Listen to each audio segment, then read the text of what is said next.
Hi, welcome back to recitation. In lecture, Professor Jerrison was teaching you about L'Hopital's rule, and one thing that he mentioned several times was that when you apply L'Hopital's rule, it's really important that the second limit exists in order for L'Hopital's rule to be true, in order for the first limit to equal the second limit. So I have but he didn't give you any examples of what can go wrong. So I have here a limit for you to work on. So what I'd like you to do is try L'Hopital's rule, see what happens, and then try to solve it a different way, not using L'Hopital's rule. So why don't you pause the video, spend a couple minutes working on that, come back and we can work on it together.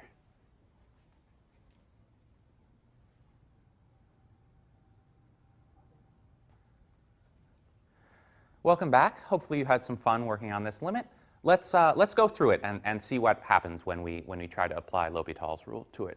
So the first thing to notice is that as x goes to infinity, x plus cosine x, well, cosine x is small, between -1 and 1, x is going to infinity. So the top is going to infinity and the bottom is going to infinity. So this is an infinity over infinity indeterminate form. So it is a context in which we can try to apply L'Hopital's rule. So that's fine. It's an indeterminate ratio. We can look at applying L'Hopital's rule.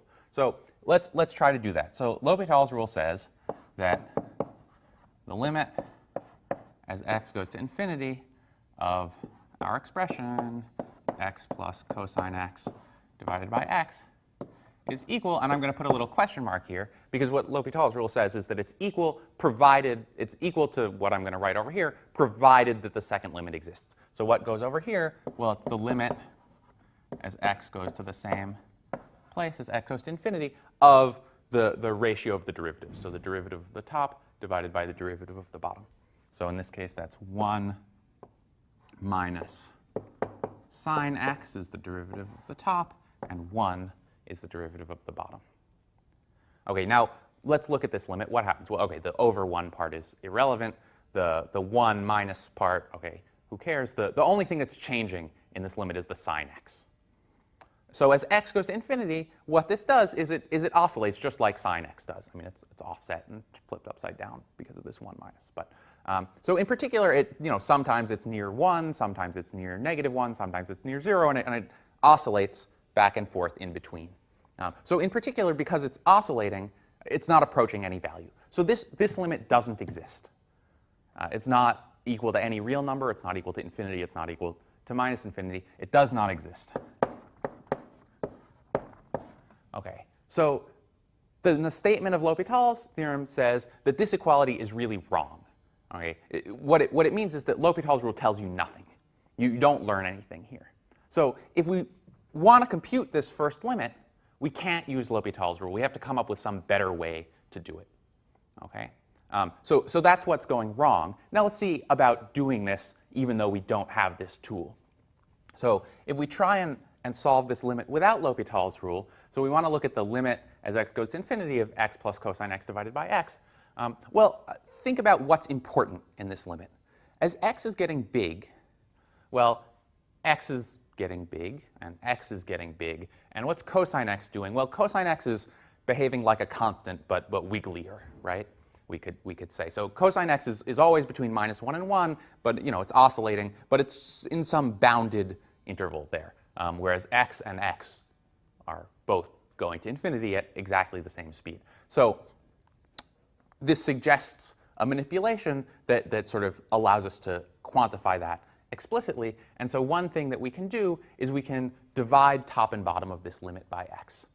So if we do that, or equivalently, we can just divide this x into the fraction above, split it into 2 fractions. So we have, I'm just going to rewrite it one more time. The limit as x goes to infinity of x plus cosine x divided by x is equal to the limit as x goes to infinity of 1 plus cosine x over x. All right, so what's happening here? Well, all I've done is I've divided that x in, and now you see that this 1, that was from the x over x, so that's a constant that's going to 1. And as x goes to infinity, cosine x, again, we can think of it like a constant but wigglier. X is going to infinity, so cosine x over x is going to 0. as x goes to infinity. So, so I guess I wouldn't call this plugging in, but it's sort of just like plugging in. So this part is going to 0, so we're left with just 1. Okay, so we can evaluate this limit fairly easily. It just took a couple steps, but we can't evaluate it with L'Hopital's rule. So this is why you have that extra thing in the statement of the theorem that Professor Jerison kept saying and that I'll say every time I use it, which is L'Hopital's rule says that the limit of the ratio is equal to the limit of the ratio of the derivatives, provided the second limit exists. Okay, so here's an example where the second limit didn't exist, and so we can't say that the two are actually equal to each other, and we need some other tools to evaluate the limit in question. So I'll end there.